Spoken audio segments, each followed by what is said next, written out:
श्री स्वामी समर्थ। तुम्हा सर्वांचे माझ्या चॅनलमध्ये खूप खूप मनापासून स्वागत आहे।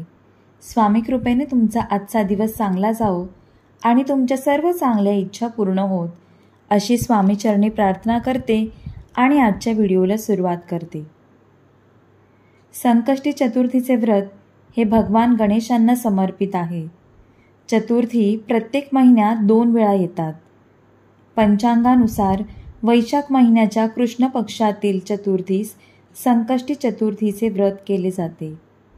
या दिवशी गणपती बाप्पांची पूजा करणे, व्रत ठेवणे आणि चंद्रास अर्घ्य दिल्याने सर्व मनोकामना पूर्ण होतात। ज्योतिषशास्त्रानुसार यावर्षी वैशाख कृष्ण चतुर्थीच्या दिवशी भद्रकाल देखील सुरू होणार आहे। आजच्या व्हिडिओमध्ये आपण संकष्टी चतुर्थी व्रताच्या दिवशी पूजेचा शुभ मुहूर्त, चंद्रोदय केव्हा होणार, पूजाविधी, भद्राकाल आणि या दिवशी केले जाणारे उपाय आणि सेवा याबद्दल जाणून घेणार आहोत।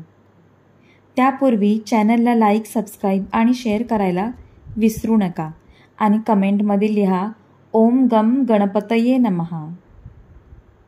यावर्षी शनिवार दिनांक 17 एप्रिल 2024 रोजी वैशाख कृष्ण संकष्टी चतुर्थीचे व्रत आहे। चतुर्थी 27 एप्रिल 2024 रोजी सकाळी 8:17 सुरू होणार असून 28 एप्रिल रोजी सकाळी 8:21 संपणार आहे। पूजेचा शुभ मुहूर्त सकाळी 11:53 पासून दुपारी 12:45 आहे। चंद्रोदय रात्री 10:23 होणार आहे। पंचांगानुसार यावेळी संकष्टी चतुर्थीच्या दिवशी भद्राकाल सुरू होत आहे। भद्राकाल सकाळी 5:44 पासून ते 8:17 आहे।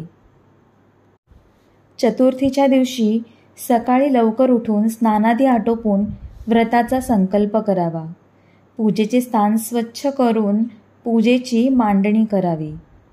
गणेशांच्या मूर्तीची पूजा करून गंध, अक्षता, फुले, धूप, दीप, पान, सुपारी, वेलची, लवंग, दुर्वा आणि मिठाई अर्पण करून मोदक किंवा लाडवांचा नैवेद्य दाखवावा। पूजेच्या वेळी ओम गम गणपतये नमः या मंत्राचा जप करावा। यानंतर संकष्टी चतुर्थीच्या कथेचे श्रवण अथवा पठण करावे।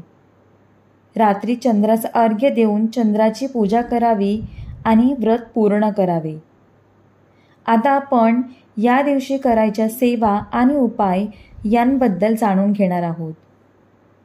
कोणत्याही कार्यात यश मिळवण्यासाठी संकष्टी चतुर्थीच्या दिवशी गणपती बाप्पांची पूजा करून त्यांना गुळाच्या लाडवांचा नैवेद्य दाखवणे शुभ मानले जाते। या दिवशी श्री गणेशांना 5 हळदीच्या गाठी अर्पण करून श्री गणाधिपतये नमः या मंत्रांचा जप करावा। यामुळे धनवृद्धीचे योग बनतात। या दिवशी गणपतींना कुंकवाचा टिळा लावून त्यांची पूजा केली जाते।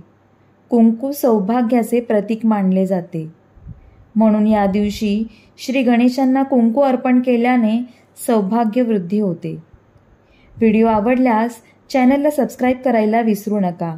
पुन्हा भेटूया अशाच एका नवीन व्हिडिओसह। श्री स्वामी समर्थ।